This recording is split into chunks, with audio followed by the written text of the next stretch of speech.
सन्थ शिरोमणि श्री रविदास पवित्र रथ को बौद्ध जिले में भव्य स्वागत करा जायछि।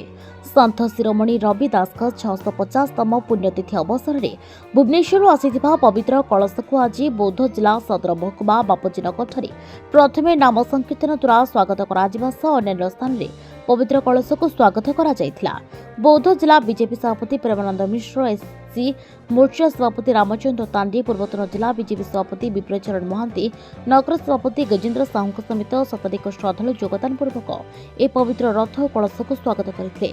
पवित्र कलश को महिमाधर्मर उन्मेष पीठ बलासिंघार महुलमूल ठारे स्थापन करा जायथिला।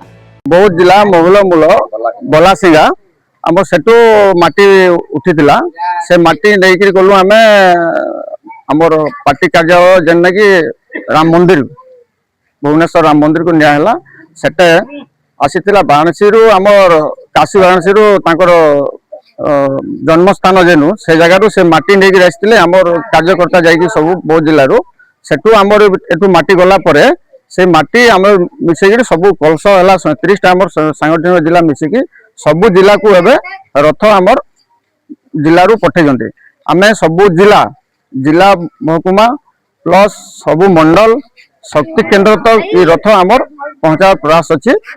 ब्यूरो रिपोर्ट हिरांचल लाइव।